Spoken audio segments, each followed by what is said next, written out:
Wait. Wait.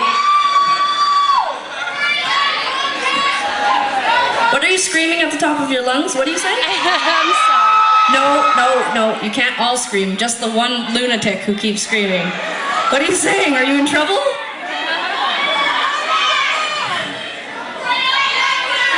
Are you calling out a song request?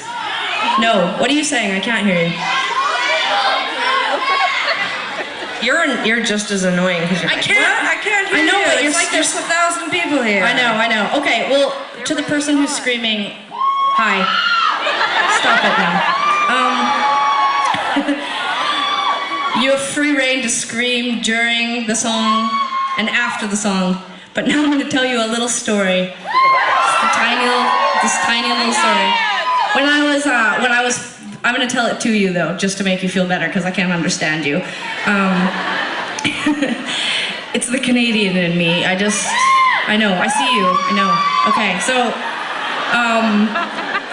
this is when I wish we had like closed circuit cameras so we could like get our camera person to come over and like put you on the screen on our Jumbotron. Okay, so anyways, when I was like 14 years old, I loved the Smashing Pumpkins. Well, I mean, from the time I was 14 until I was like 21. And I had Billy Corgan's, like, I had a poster of him and it was over my bed and I would like, it wasn't like a romantic thing, I just liked to look at him, like I would be like, I don't even know, sometimes I would have conversations with him, and one time I wrote him a letter. It's weird because I was a musician and I didn't even want to really talk to him much about music. That wasn't it. I don't even know what I wanted. Mostly I wanted the lyrics to Gish because it was pre-internet and everybody nowadays is like, so, you guys are so lucky, you can just Google anything and it's like, I want to know how to mix, what happens when you mix these two chemicals? I'm gonna go on Google. What the hell, what is Gish? What was Sarah talking about? I'm gonna go on Google. And like, back in the olden days, I didn't know how to find lyrics to Gish, so I was like, I'm gonna write Billy Corgan and see if he'll write me out the lyrics. And it seems totally ridiculous now, and I'm sure it just ended up in some mailroom at a record label. Wow, those people are having a tremendously loud conversation. What are you talking about?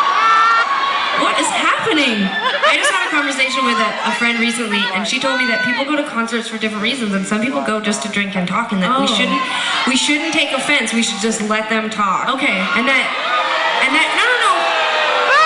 Maybe they're talking about Gish. They're talking about Gish. I know, but I was gonna say that I was thinking about it the other day because back in the day, I mean, we've been doing this for 10 years, and we used to play to like 50 people, and they listened.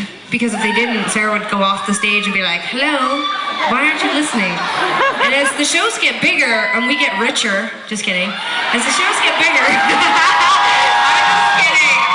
just kidding. I wear the same outfit every day. I can barely afford to launder it at this point, but after playing for 10 years, and like, you know, as the crowd gets bigger, you kind of lose control of it. Not that we're control freaks, but we are, but it's mainly that you realize that even though most of the people in the audience want to hear what clever anecdote we're going to tell, that there's just like a few people that are all like, oh my god, and at work it was so crazy, and I was like, oh my god, and have you heard them? They're so good, they're like my favorite band, I saw them on MTV, I love them. Do you want more drinks?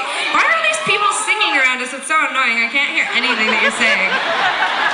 That is true. And I think sometimes we let that Do you think it was easier? Sometimes we let that bring us down and it makes us sad, but I think we're punishing the whole audience by not talking. Who's punished right now? This is fun. This is like... It's fun. It's like we're in the...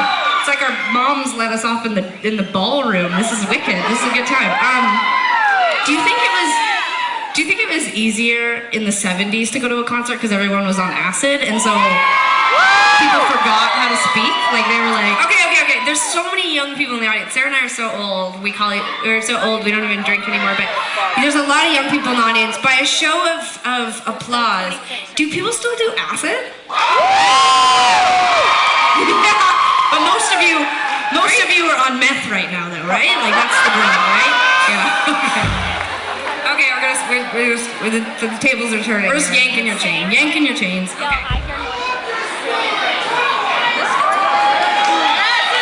All right, okay, music coming now, and stories later. Music train right now. Thank you, sir. Applause from over here. Okay.